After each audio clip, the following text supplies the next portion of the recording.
Hey, good morning, everybody. How you doing? Sean Lutz coming to you from my home studio set up here in Dallas, Texas. Today I'm doing a little bit differently here. I'm going to do some stand-up. I get tired of sitting down in the same shot, just trying to mix it up. Usually when I do any kind of stand-ups, I'm in the other room, which is kind of set up bigger. This I'm not set up for a lot of stand-up. I don't have a lot of room to walk around just because of the configuration how I have it. This is my audio only desk, and then they're so close. On this side I have this is my video editing, or my 4K video editing desk over here. So when you see me sitting down, I can really pretty much lean from one way to the other to get to both my edit suites, or video or audio. But nonetheless, not a lot of room to walk around here. I'm an energy guy. I'm going to stand up. But let's just get right into it. Today is November 3rd, 2025. This is going to be episode number 8 from See the Light Studios. Detroit Red Wings NHL update. Last night, Detroit squaring off against the San Jose Sharks, coming off a loss to Anaheim, our previous game. Looking to redeem ourselves here. We got Talbot starting in goal. In the road, tough road, place to play. We're on a road trip that we're doing pretty good on. But let's just jump right into it, man. That's what we do. Man, I don't know what to do with my hands. But anyway, start off the bat. First period, Wings come out. I think we played a pretty good game, man, in the first period. We were able to squelch their crowd. We were able to keep the Sharks at bay, not give them a lot of good looks, not give them a lot of opportunities to get on the board and to get their crowd into it. Trade punches back and forth. I would like to see us convert on the power play. But nonetheless, man, no scoring in that first period, but some good indicators on how we were playing. We responded well. We came out. We got our legs. We had no excuses. We were playing decent hockey. Both teams were wanting it. Both teams had some skill. Both teams trading punches. But anyway, tied 0-0 heading into the second. Same sort of stuff, man. It was a lot of skill going back and forth. A lot of teams trading punches, man. We were just trading punches with San Jose all night. It turned out it was a good, pretty entertaining hockey game. But let's just keep moving on here.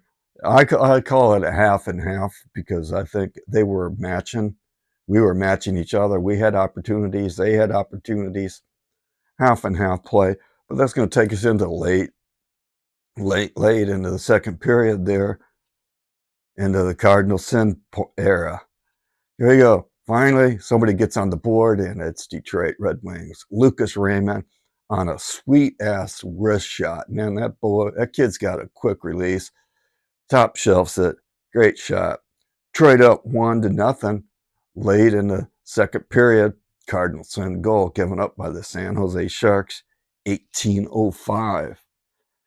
That's the way the period ended, folks. Knotted up. I mean, with the 1-0 heading into the third after that late Cardinal sin goal given up by the San Jose Sharks. Leading into the third, 1-0. What happens on that Cardinal sin stuff? It bites us. 49 seconds in, Skinner ties it up 1-1. Then we're trading punches back and forth again up into about the midway point. Nobody's relinquished anything. People are getting power plays. People are killing off. People are, man, they're trading punches left and right. But midway mark, Mo Sider gives us the lead, 2-1 Detroit lead at the 10:16 mark. Man, can Detroit hold on and get that regulation win on the road? Looking to redeem ourselves. It's looking pretty good. But nah, it's going to take us late in the third at the 16:55 mark where Dickinson ties it up. Some opportunities of the remainder of the period, but it ends up, both teams hang on. Both teams trade punches, but both teams get a point after 3. We're heading into overtime. I'm not a big fan of Shinny, but man, this was pretty entertaining. with the skill guys, I got to say that the San Jose Sharks, those young studs that they got, oh man, they're fun to watch. They remind me of our young guys that we got going in there, and seeing them making a difference is great to see. But man, we had opportunities. We should have ended it there. We just missed our mark. You know, same thing. They had a couple opportunities, but Talbot made some decent saves. At the end of the OT, no, there was no scores, but we outshot them 5-2. And I'd have to say that of those 5 shots, we had most of those were good scoring opportunities.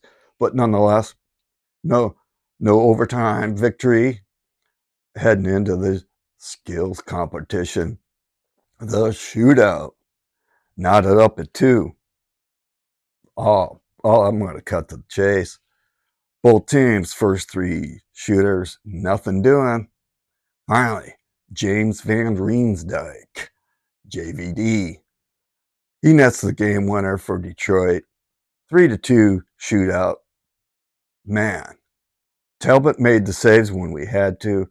He stopped the final shot. Detroit Red Wings, 3-2 victory on the road against San Jose Sharks. Man, we're 4-1 on this 3-1 on this road trip now. Our next game is gonna we'll be traveling. We're probably already in Las Vegas right now. We face off against them tomorrow night in Las Vegas. But just some game notes, man. I thought Talbot really looked well. Our PK was pretty good as well. I think it's good to see that because we know that if we can get our special teams up into the middle of the pack, our PKU is up at the top of the league. But when you can get your special teams into the middle, both of them, that's going to help you garnish more points and wins. So it's not so tight at the end of the year, at the end of the season. But special teams can be your difference maker. Sure, you don't want to rely on your PK, but you want them in the middle. You want to kind of reduce the amount of opportunities you give up. But we're looking good on the special teams front. And man, let's keep it going. And then the other notes is I think the leadership of our young guys who are given the A. I was never a big fan of rotating. I'm never a big fan of rotating A's or captainless teams. I see them as rudderless ships, or not knowing what your team is really made of. Finally making the decision to give the A to Moore Sider and Lucas Raymond. That's an absolutely good call there on the organization. But those 2 guys last night, they showed the leadership. They stepped it up when they needed it. Both guys played remarkably well, and they were both in on the scoring action. But speaking on the action, let's move right along into the other stuff in the NHL we had going on last night. We had Tampa Bay over Utah, 4-2. New York Islanders over Columbus Blue Jackets, 3-2. Anaheim over New Jersey Devils, 4-1.